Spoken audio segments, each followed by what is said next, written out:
Alright guys, how's it going? This is Mr. Martin. We're doing page 277, number 7, 8, and number 19a. I wrote it down and I sketched it already. I did part A on number 7a and 8a already so that I could look at it.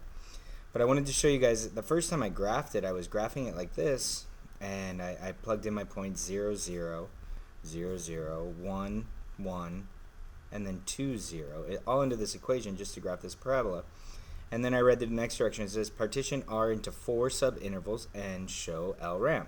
So R is this region right here, and when I was looking at that, I said that's going to be really hard to draw it using LRAM and be able to see actually what's going. So all I did was I drew it a little bit bigger so that it looks like this, and now we can use it. Now we need to partition our R into 4 subintervals. So if we have 2 units, 2 divided by 4 subintervals is 1/2. So we know each one of the bases of our rectangles is going to be 1/2.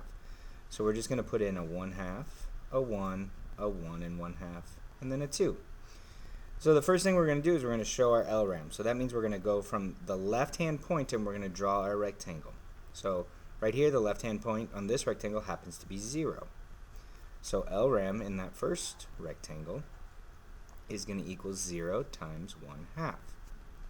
Okay, 0 the height, 1/2 the base. The next rectangle is going to be 1/2 plugged into this equation. So now we got to figure out what that point is. And I look at there, that point is 1/2. Plug it in, 2 times 1/2 is 1. Minus 1/4 is 3/4. So the height of this piece happens to be 3/4. So therefore our rectangle here is going to be plus 3/4 the height times the base, which is 1/2. In there, oh, and I forgot to say that our delta x is 1/2. That's our change in our x. So delta x. Now we go into the next one. We know this next point is at 1, 2. So we draw in our rectangles, and now look at this. Because it's a decreasing function, it's now an overestimate. Here it was an underestimate. Here it's going to be an overestimate. That third rectangle, the height is now going to be 1, but the base is still going to be 1/2. And then we go like this. We got 1.5. 1.5 is 3/2. Plug that into this equation. 2 times 3/2 minus 3/2 squared. So this is going to be 3 minus 9/4. 9/4 is 2 and 1/4. So it comes out to be 3/4 also. So this last rectangle is going to be 3/4 times 1/2. And then we just do our adding of fractions, which we love so much. That's 0. 3/8 plus 1/2 plus 3/8. So we got 6/8 plus, I just added those two together, 6/8 plus 4/8, which is 10/8. So our LRAM in this problem equals 10/8. Alright, now we're going to do the RRAM for number 8b. And so 8b is same exact partitions. Everything's exactly the same. 1/2, 1, 3/2, and 2.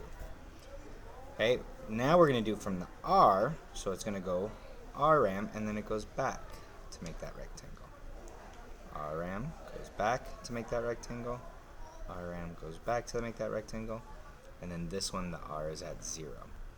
So the base of this area of this rectangle is going to be, the height was 3/4 times 1/2 plus the height of this one is 1 plus 1/2 plus the height of this one is now 3/4, also the same thing, 3/4 times 1/2. And now because we're going from the right side, this height right here happens to be 0 times 1/2. Which if we look at the LRAM that we did over here, it just happens because this parabola is directly in the middle of this quadrant, or this section that we're putting it out. So they're the same on both sides. So we know 3/4 times 1/2 plus 1 times 1/2 plus 3/4 times 1/2 plus 0 times 1/2 is going to give us the same answer as up there, which is 10/8. Now my warning to you is that doesn't always work out. Okay, so RRAM and LRAM are not always the same. There is, you guys will discover when it is the same, and that's part of learning about LRAM and RRAM. Now, I'm going to just set up 19A for you. This one gives us a chart and it says estimate using LRAM. So what I'm going to do is I'm going to just draw a real quick sketch, and I go 0, 1, and that's this piece right here, 0, 1, and then 5, 1.2, 5, 1.2, and then 10, 1.7, which is just right there. Okay, so we have this weird graph going right here, but we want to draw our LRAMs in here. So we're going to look and we're just going to see a pattern. So there's our LRAM in our first rectangle. Here's our LRAM in our second. Here's our LRAM in our third. And then the next one's going to be at 2.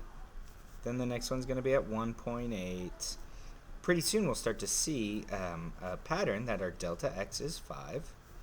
And then our left is going to be all of these ones, except for this last one. When we get to the very, very end, this last piece right here, it's going to be at 1.2, and then draw our rectangle over to the left.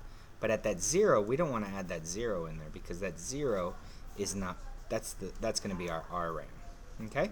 So if I was going to set this up, I would just take this and I would go 5 times 1 plus 5 times 1.2 plus 5 times 1.7 plus 5 times 2.0.